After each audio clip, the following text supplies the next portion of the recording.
Happy Tuesday and welcome back to another Facebook Live with Environmental Learning Centers of Connecticut. My name is Lauren Pryor and today we're going to be talking about animal defense strategies. And who we're going to be taking a look at today are two different types of frogs.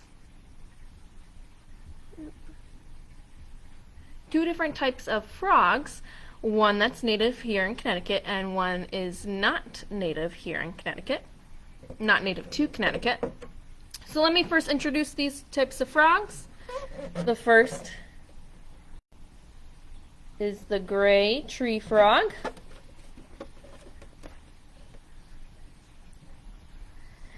The gray tree frog, this is one of our 11 species of frogs and toads here in Connecticut. And the other frog that we're going to be talking about, the frog not native to Connecticut, is this black and yellow banded poison frog. They're native to the rainforest down in South America. So both of these animals, our yellow and black banded dart frog and our gray tree frog, are frogs. They are amphibians. So let's first define an amphibian. To do that, we're going to take a look at an amphibian skeleton. This skeleton happens to be a skeleton of a toad. But frogs and toads are very similar to each other. Some big differences between frogs and toads. The frog back legs happen to be a little bit longer. Toads are a little bit more squat. Toads tend to be a bit more bumpy and tend to like it drier, but their body parts relatively the same. So with our amphibian here, all amphibians are vertebrates, so we have a backbone. So the backbone is going to go from the base of the skull all the way down to where the tail used to be. Remember, these are amphibians. They start their life cycle in the water as eggs.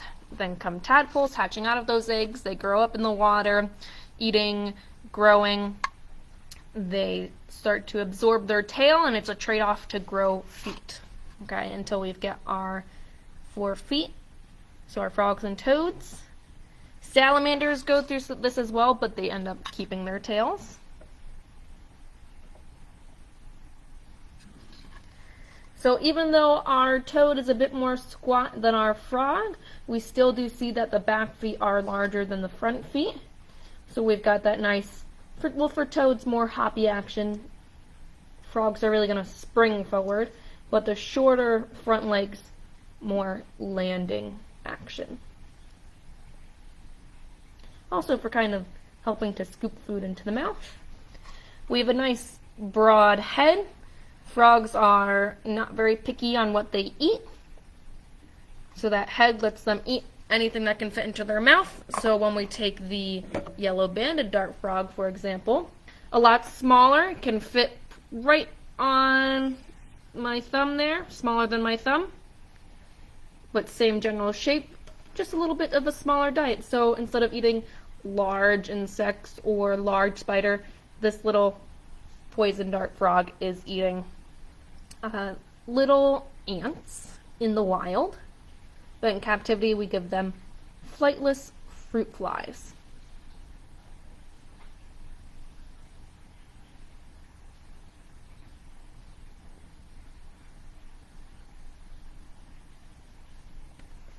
Same with our gray tree frog.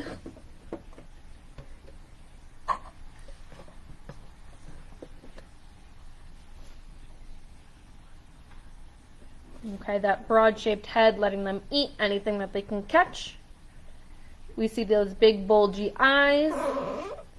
Those big bulgy eyes are going to help the tree frog swallow their food so they can actually press their eyes down. Okay, not so the eyeball is inside of their mouth, but just kind of pressing down where that muscle would be inside their mouth to help them swallow larger pieces of food.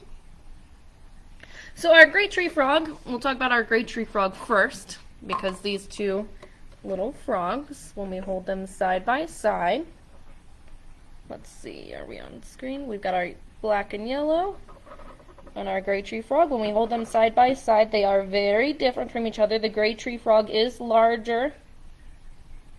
The gray tree frog I'm holding a little bit behind, so the banded looks very big, but the banded actually is a lot smaller, about half the size of our adult gray tree frog here. So our adult gray tree frog, the name of this animal kind of gives you a clue as to where it lives. Trees. Here in Connecticut, remember this is a native species to Connecticut, so this is an animal that you can find in your backyard, when you go to the park, when you visit Barnes Nature Center.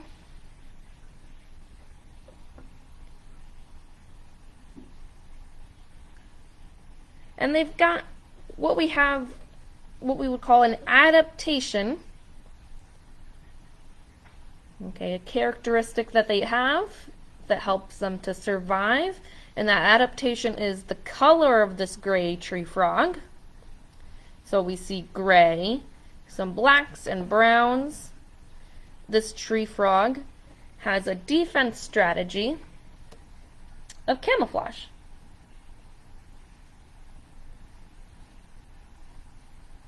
He's sliding down the container a little bit. It's not as wet on the side there, so the stickiness of those toe pads is a little hindered.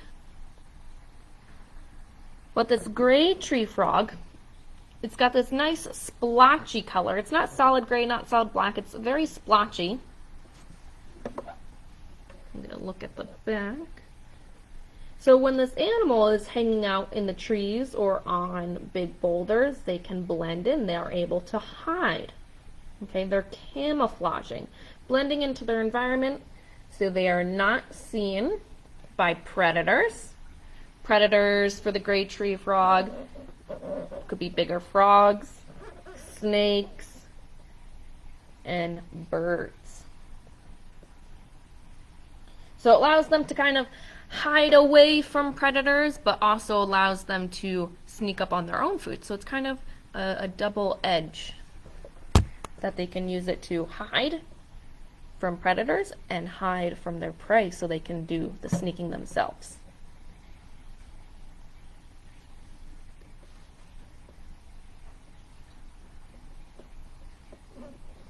Our gray tree frog's pretty active this morning, trying to jump all over the place. I had to wake him up this morning and take him out of his enclosure. So he's trying to climb out of there.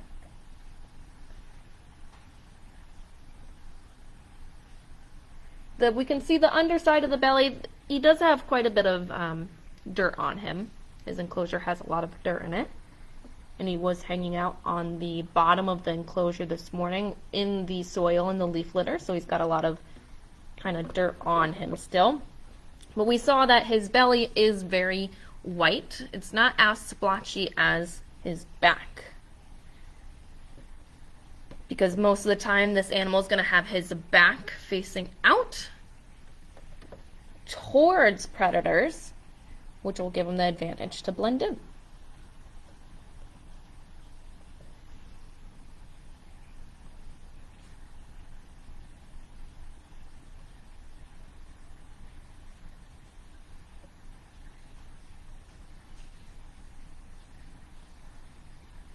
You can really see how this gray tree frog is using all 4 feet to climb.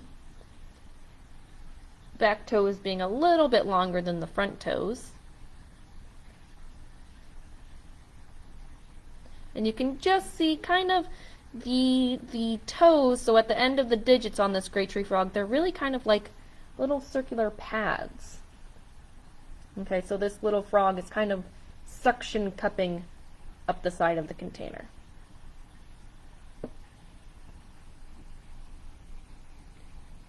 Some amphibians have more claw-like toes rather than the rounded digits, but it really depends on the species. So this is an example of an animal that's using camouflage, something where you're hiding out of sight, right? It's like the ultimate game of hide and seek, except you don't want to be found because then you can either be eaten or you miss out on your meal. That's the total opposite of our black and yellow banded poison dart frog. Okay, because this animal is very bright, right? Yellow and black, sticking out like a sore thumb, even when this little frog is inside of its enclosure, which is covered with plants and leaves and soil, very dark moist forest colors. It sticks out.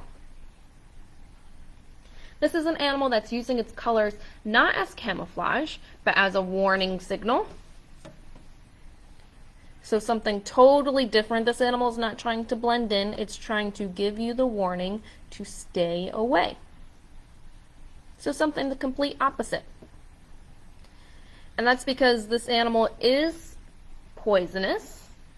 In captivity, they're not poisonous, but out in the wild, they are poisonous. And they get that through their diet. Little fire ants in the Amazon rainforest allows them to produce the toxins in their skin. And there's loads of different types of poisonous frogs. Like you might see, we have the black and green poison dart frog here at the Barnes Nature Center. We have, out in the wild, there are ones like strawberry colored, solid gold, solid green. There's tons and tons of different poisonous frogs. But they are relatively safe in captivity, as they don't produce their toxins in their skin. If you don't feed them that fire ant diet, then they don't produce the toxin. So here in captivity, we give them flightless fruit flies. But they're still, we still don't really handle them much just because they're delicate, right? This is a small animal, half the size of your thumb. It's an amphibian, so their skin is fragile, right? Their skin is permeable. So water, air, and anything else, good or bad, can kind of transfer into their body.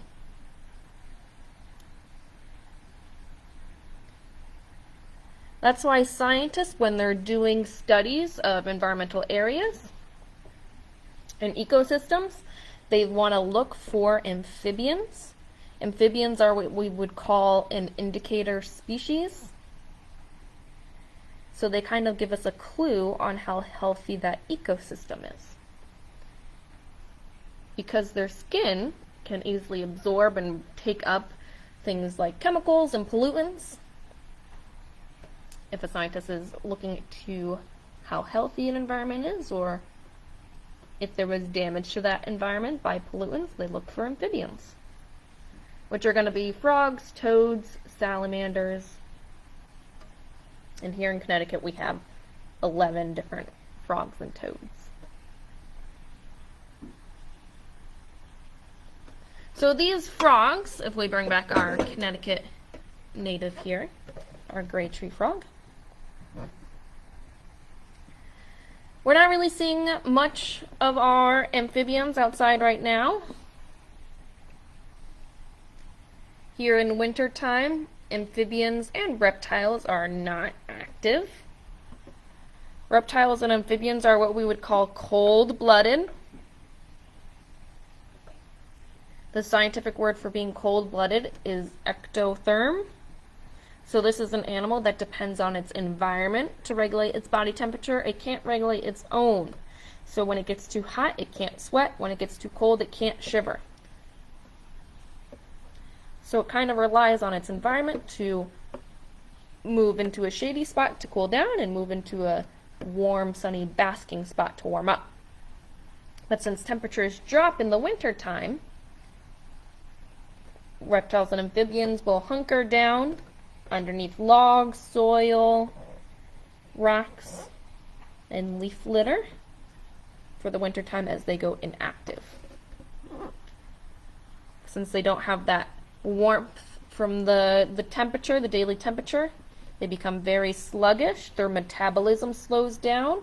They don't eat. Also think what these guys are eating. They're eating a lot of insects. Insects aren't around during the winter time, so there's no food.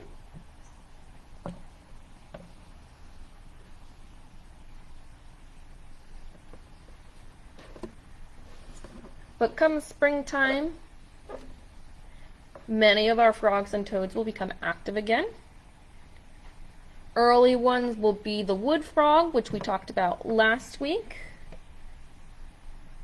The spring peepers.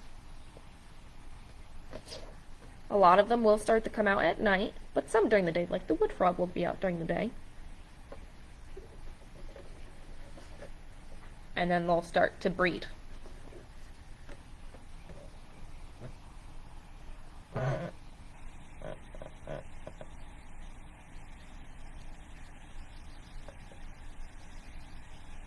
As far as animal defense strategies go, camouflage is super important, and there's loads of different types of camouflage. Like you can mimic your environment, like the gray tree frog does, mimicking the color of where it's living. We can kind of have a group that camouflages together. Think zebras with the zebra stripes. When all the zebras are together, it's hard for predators to tell individual zebras out from each other since there's a big group dynamic.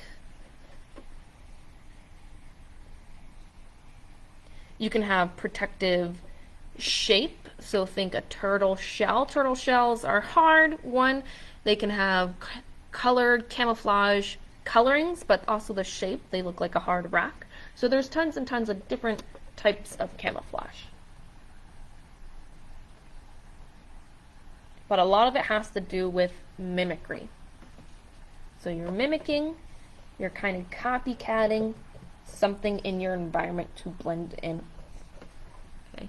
Totally unlike our black and yellow banded dart frog, not blending in, sticking straight out, wants to be seen, and wants to tell you, stay away from me because if you eat me, you're going to get sick.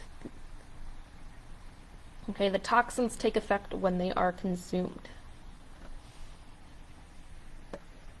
You can see bright colors. A lot of times, sometimes bright colors might be in different parts of the animal. So for example, a common domestic animal we have that you can keep as a pet is the blue-tongued skink. So sometimes the blue-tongued skink, blue tongue will stick out its blue tongue to kind of appear scary. Though that one's kind of a trick because they're not actually poisonous. But still a bright color, they're tricking the predator into thinking that they're poisonous. One big difference between poison and venom. Okay, we hear this question a lot. Poison you have to consume, think Snow White in the poison apple. Venom is injected.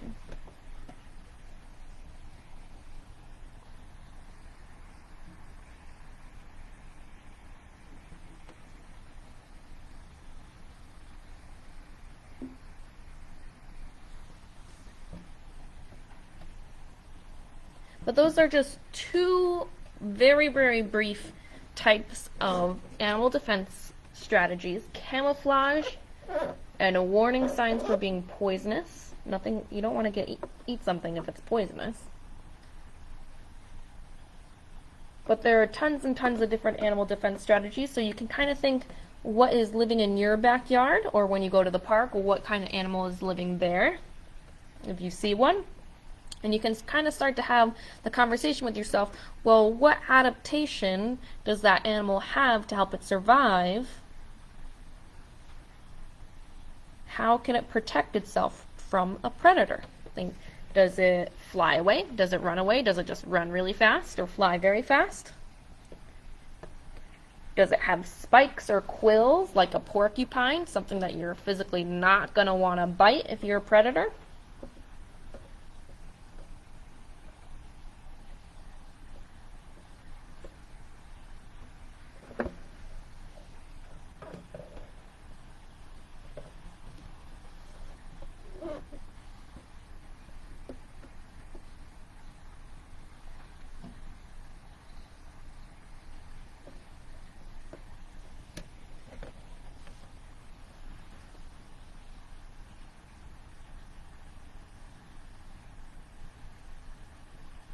That is a little bit about our gray tree frog and one of our poison dart frogs. Remember, you're not going to see frogs, especially not this frog here in Connecticut, but you're not going to see frogs just quite yet. It's still a bit too cold for them. But come springtime, make sure you head over to the Barnes Nature Center. Out on the public trails, you can take a walk by yourself or with a friend.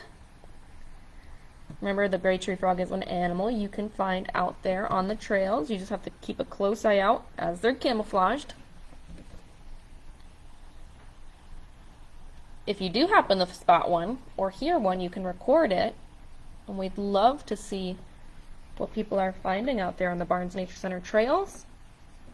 The Nature Center trails are open sunrise to sunset 7 days a week.